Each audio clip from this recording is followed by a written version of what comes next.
itu supaya tidak ada gray area dalam pelaksanaan. Oke. Saya ingin bertanya lagi. Kalau seandainya di surat penahanan dan penangkapan itu secara jelas mencantumkan pasal-pasal di KUHP yang baru. Dan banyak pasal, bukan hanya pasal 361 huruf A, tapi macam-macam pasal 79, 75 dan lain sebagainya.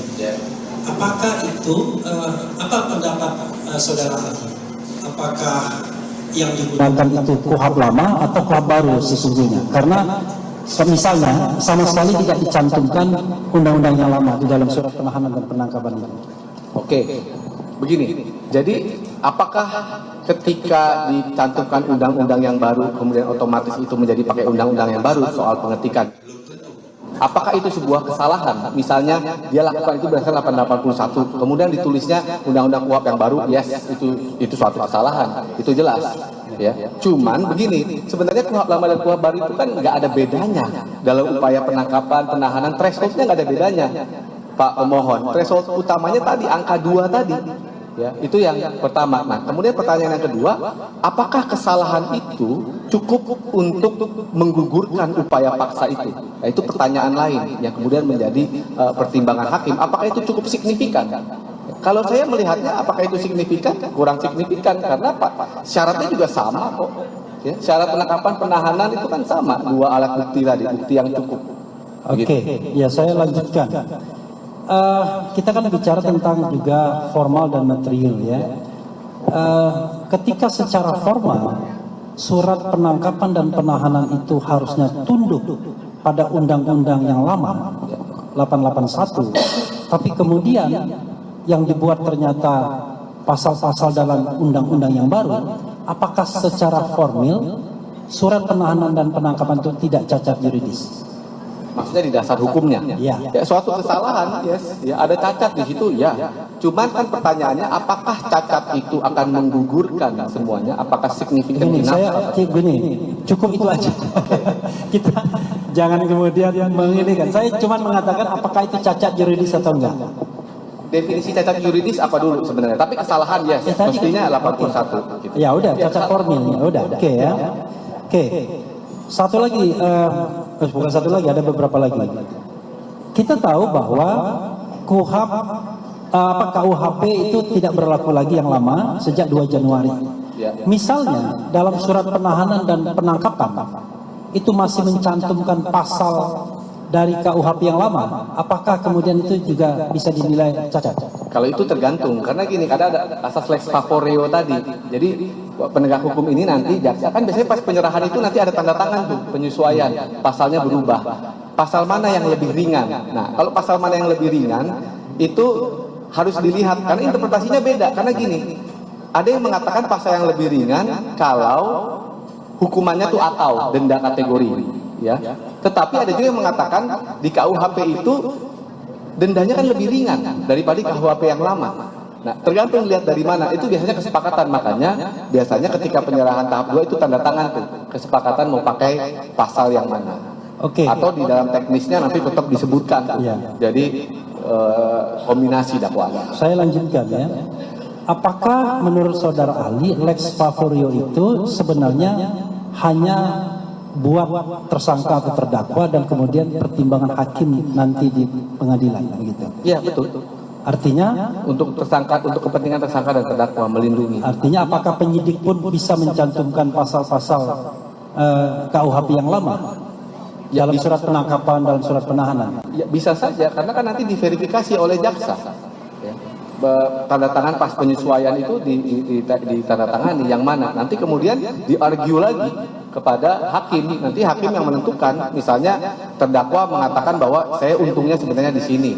Saya memakai aliran yang dendanya lebih ringan karena ada kata atau. Karena bukannya kata atau. Kalau dendanya lebih ringan saya lebih suka. Tapi ada juga aliran yang mengatakan karena ini atau artinya perbuatan ini nggak jahat-jahat amat. Itu nanti diskusi pas penyerahan tahap 2. Pertanyaan lainnya misalnya, apakah lex favorio itu memang perlu dicantumkan dalam surat penahanan, penangkapan, surat dakwaan dan lain sebagainya, ataukah itu timbul dalam argumentasi saja, argumentasi yang muncul mungkin dalam persidangan, dalam proses hukum dan lain sebagainya? Karena tambahan sedikit karena undang-undangnya tidak berlaku lagi.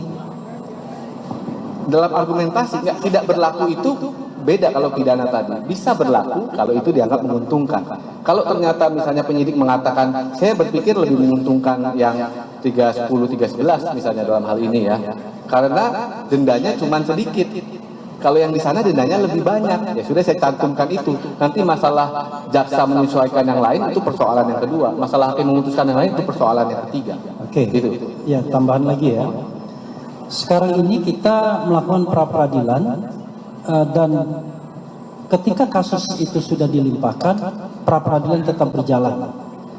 Apakah itu tidak sebuah sebuah tanda, sebuah catatan bahwa sesungguhnya pra-peradilan itu tunduk pada KUHP yang baru? Karena kalau KUHP yang lama sepanjang atau sependek pengetahuan saya berhenti, gitu. Ketika kasus sudah dilimpahkan. Maksudnya ini kasus dilimpahkan, pra-peradilan ini berjalan. Iya, tetap berjalan kan. Misalnya, sebuah kasus itu sudah dilimpahkan ke pengadilan. Sudah dilimpahkan. Sudah dilimpahkan ya, tidak hanya P21, tapi juga sudah dilimpahkan ke pengadilan. Kemudian ada pra-peradilan yang terkait dengan kasus yang dilimpahkan tersebut. Nah, pra-peradilannya tetap berjalan. Tapi Kan beda dengan penunjukan majelis sudah ada belum? Penunjukan majelis dan kemudian hari sidangnya sudah ada belum? Pelimpahan itu kan kata umum ya. Sedangkan bukti konkret pelimpahan itu sudah terjadi kan, misalnya penunjukan majelis dan hari sidang. kalau penunjukan majelisnya sudah misalnya.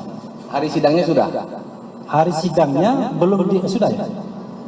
Hari sidangnya belum dilakukan karena mereka kemudian menunggu putusan pra-peradilan. Dan apakah kemudian ada upaya pra-peradilan yang Artinya lain? belum sempurna dong pelimpahannya, Pak Refli. Tapi begini, misalnya ya. itu kan Pak Refli interpretasi pola ya, asumsi pola ya. Jadi boleh bisa saya sampaikan macam-macam. saja pertanyaannya ya, supaya mudah saja. Jadi misalnya begini, ada perkara pokok sudah dilimpahkan, tapi juga pra-peradilan terdakwa tersangka yang perkara dilimpahkan ke pengadilan oleh penuntut umum, terdakwa itu mengajukan pra-peradilan. Ternyata pra-peradilan itu berjalan, sedangkan perkara pokoknya sudah ada majelisnya, tapi belum ada hari sidang yang ditetapkan. Nah ya, apakah itu artinya hukum acara pidana yang baru sudah diterapkan dalam situasi ini? Begitu Pak ya? Iya. Enggak, belum. Karena ada persoalan transisi tadi, pasal transisi dan sidangnya juga belum dimulai. Maksudnya hari sidangnya belum exact. Tidak menggunakan KUHP yang baru menurut saksi. Ya, betul. Iya. Nah, ini teman saya mau menindaklanjuti. Nanti saya akan Ya. Baik, Yang Mulia izin. Tadi saudara ahli mengatakan bahwa seperti yang juga tadi dikonfrontir oleh hakim yang mulia, ketika berkas perkara sudah dilimpahkan ke pengadilan, meskipun jadwal sidangnya belum dilakukan, apakah itu dalam KUHP dimaksud dengan penuntutan atau tidak? Maksud dengan apa? Penuntutan. Dimaksud dengan penuntutan. Tahapan penuntutan dari jaksa penuntut umum. Pra penuntutan iya, karena pra penuntutan kan sudah selesai. Pra penuntutan bagian dari penuntutan. Gini. Di dalam pasal 361 KUHP yang baru dijelaskan bahwa pada saat berlakunya undang-undang ini dan sedang dilakukan penyidikan, maka berlaku KUHP baru. Begitu dilakukan penuntutan, maka berlaku KUHP yang lama. Begitu dilakukan penuntutan, berlaku KUHP yang baru. Saya mau minta penjelasan ahli. Saudara ahli bisa nggak menjelaskan apa perbedaan antara pra penuntutan dan penuntutan di dalam hukum acara pidana? Ya, penuntutan kan rangkaian. Ada kata umum ya, yang ujungnya adalah surat tuntutan. Surat tuntutan itu lahir dari proses rangkaian. Dimulai dari apa? Dimulai dari pra penuntutan tadi, jaksa peneliti. Kapan pra penuntutan selesai dan kapan penuntutan dimulai? Kapan pra penuntutan selesai dan kapan penuntutan dimulai? Silakan saudara ahli. Kalau pra penuntutan selesai ya kalau berkasnya sudah menjadi dakwaan itu berarti sudah selesai penelitian itu, bolak-balik berkas perkara itu sudah selesai. Berarti pra penuntutan selesai setelah P21 ya, dan kemudian penyerahan tersangka dan barang bukti ya. Ya, itu tahap. Kapan penuntutan dimulai? Gini, penuntutan itu proses kapan dimulainya tadi ya, pas bolak-balik berkas perkara. Ujungnya apa? Ujungnya ya surat tuntutan tadi. Itu kan rangkaian proses. Oke ya, saya bacakan definisinya kepada saudara ahli ya. Kalau saudara ahli belum membaca KUHP terkait dengan apa yang dimaksud dengan pra penuntutan dan penuntutan, saya akan bacakan kepada saudara ahli. Ya, sebenarnya saya nggak perlu bacakan kepada saudara ahli karena saudara ahli kan adalah ahli. Saya jadi ragu juga nih saudara nih. Penuntutan adalah tindakan penuntut umum untuk melimpahkan perkara pidana ke pengadilan negeri yang berwenang untuk diperiksa dan diputus oleh hakim di sidang pengadilan.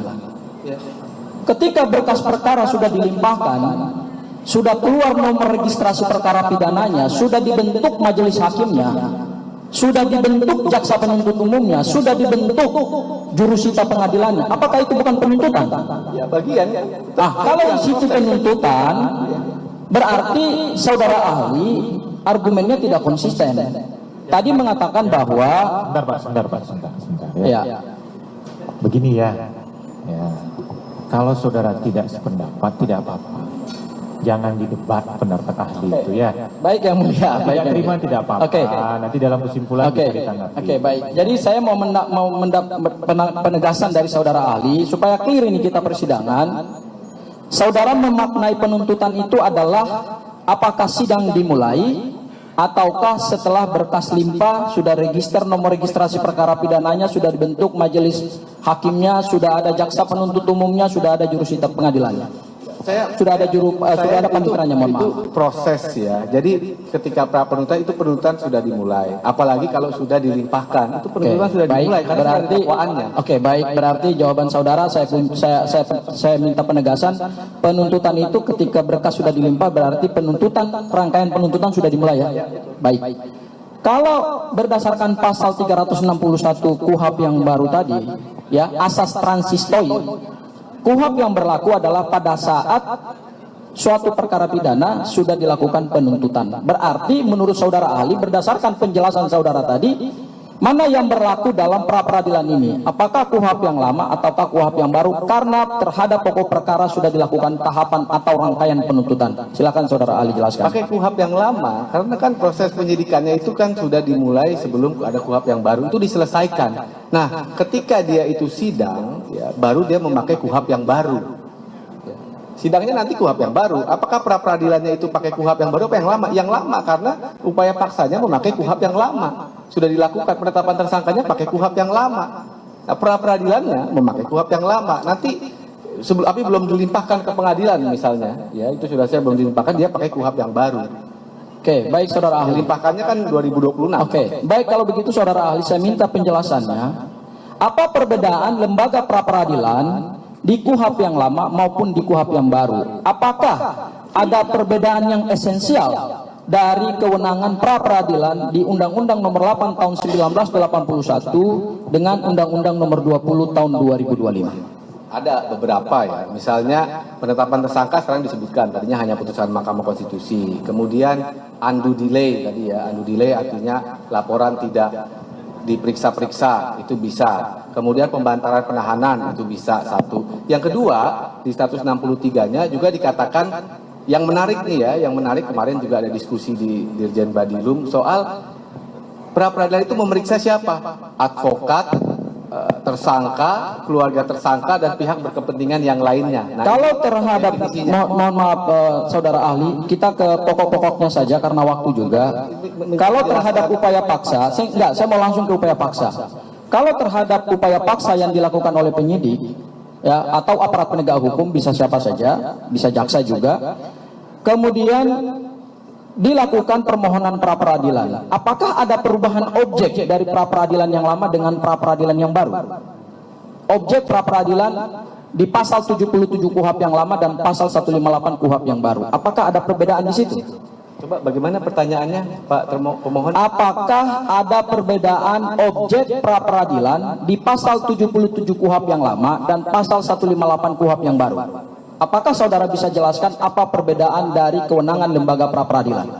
Ada tadi penetapan tersangka sekarang ada, pembantaran penahanan ada, undue delay ada. Nah, upaya paksanya intek ya. Upaya paksa tadi 77 tidak ada misalnya penyitaan, tapi sekarang sudah ada penyitaan karena putusan Mahkamah Konstitusi, kemudian dikodifikasi di KUHP yang baru. Baik, saudara ahli, mungkin saya mau membacakan saja kewenangan lembaga pra peradilan di pasal 77 KUHP yang lama ya. Saya tidak usah baca, tapi saya katakan saja. Salah satunya adalah menguji sah tidaknya, ya, upaya paksa penangkapan, penahanan, penghentian penuntutan, penghentian penyidikan dan seterusnya. Ternyata di pasal 158 KUHP yang baru justru juga tidak ada perubahan yang signifikan, hanya ditambahkan saja, yaitu termasuk juga di dalamnya penggeledahan dan penyitaan.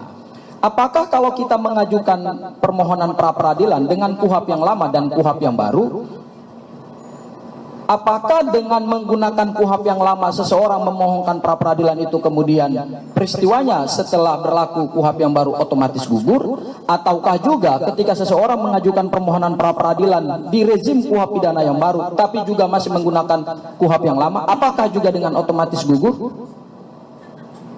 Apa ya maksudnya, aku agak bingung, saya agak bingung maksudnya apa sih kalau ada peristiwa 2026. Enggak gini, ini kan karena ada hukum transisi saudara ahli, ya kan? Karena saudara ahli katakan bahwa ini menggunakan, kita sidang pra peradilan hari ini saudara ahli mengatakan kita menggunakan KUHP yang lama, seperti itu ya saudara ahli ya? Oke, baik. Apakah kalau kemudian kita tetap menggunakan KUHP yang lama ataupun KUHP yang baru, kalau kemudian kita mengajukan permohonan pra peradilan, apakah itu kemudian gugur dengan kita mengajukan di tahun 2026? Padahal objeknya juga sama. Di pasal 77 KUHP yang lama objeknya juga sah, kemudian sama juga di pasal 158 juga objeknya juga sama. Jadi tidak ada perbedaan yang signifikan. Menurut saudara ahli seperti apa? Maksudnya tindakannya sebelum berlakunya KUHP, tetapi pra peradilannya pakai KUHP yang baru, gitu maksudnya. Apakah gugur atau tidak? Ya, itu maksudnya. Ya gugur karena basisnya salah tadi, pijakannya salah. Secara administratif pijakannya salah karena begini ya, bukan soal, karena dia pra peradilan ini kan menguji administrasinya formal, artinya menguji bentuknya ya, bukan menguji tadi yang Pak pemohon katakan itu menguji konsep dasarnya tadi, tidak sama atau tidak sama, ada perbedaannya cuma sedikit, itu udah lebih dalam lagi, itu konsep dasar. Kalau begitu oke, baik, saya balik lagi kepada saudara ahli. Dari mana dasar kaidah saudara ahli mengatakan bahwa praktek pra peradilan dalam kasus ini adalah menggunakan KUHP yang lama? Ya tadi 361 transisi tadi, kalau tindakan penyidikannya upaya paksanya berdasarkan KUHP yang lama, maka validasinya memakai KUHP yang lama. Kan jelas di pasal 361 itu. Belum dilimpahkan ke sidang, berarti sidangnya pakai KUHP yang baru. Oke, baik. Itu sudah banyak dilakukan di pengadilan-pengadilan. Oke, baik. Bagaimana kalau kemudian perkara tersebut sudah naik pada tahap penuntutan? Tahap penuntutannya ini yang mana, kan rangkaian proses? Coba tunjukkan. Karena ini kan ada bagian dari pokok perkara utama yang sekarang sudah terregistrasi di Pengadilan Negeri Jakarta Timur. Ya, menurut saudara ahli, apakah tahapan penuntutan itu juga dimulai dengan KUHP yang lama ataukah KUHP yang baru? Bagaimana sih maksudnya, saya bingung. Enggak, ini kan ada penuntutan di Pengadilan Negeri Jakarta Timur, proses rangkaian rangkaian. Apakah menurut saudara ahli hukum acara yang berlaku dalam rangkaian tahapan proses hukum ini adalah menggunakan hukum acara yang mana? Yang lama, kalau sampai berkasnya lengkap diserahkan dia pakai yang lama. Kemudian kalau sidang dia pakai yang baru, sesederhana itu. Gini ya. Mungkin nanti dipecah ini jadi dua subjek, jadi dua materi ya. Persoalan menggunakan batu uji mana dengan persoalan menggunakan hukum acara yang mana. Mungkin itu lebih mudah jadinya bahasanya ya. Betul yang mulia. Oke, kalau perkaranya, kalau penyidikannya itu menggunakan KUHP lama, hakim pra peradilan akan menggunakan batu uji mana seharusnya menurut pendapat ahli. Itu satu ya. Betul. Biar dipecah-pecah, jangan digabung-gabung antara, itu pertama. Yang kedua, proses persidangannya seharusnya menurut ahli menggunakan KUHP baru atau lama, kan jadi berbeda ya. Jadi mudah menjawabnya ya, supaya jadi tegas jawabannya, lugas saja. Saudara mau mengulangi itu lagi atau sudah? Saya kira udah clear yang mulia. Oke, baik. Selanjutnya yang kepada saudara ahli, saya ingin bertanya tentang asas lex favoreo. Tadi saudara ahli katakan bahwa hukum acara tidak menganut asas lex favoreo. Betul saudara ahli katakan seperti itu? Ya, betul. Oke ya. Kalau ada surat perintah penangkapan dan penahanan, kemudian mengutip asas lex favoreo yang diatur dalam pasal 3 KUHP yang baru, ya, apakah menurut saudara ahli kutipan pasal dalam surat perintah dan penangkapan dan penahanan itu tepat atau tidak? Konteksnya lex favoreo-nya untuk perbuatan materialnya kan KUHP. Download Tribun X sekarang, menghadirkan lokal menjadi Indonesia.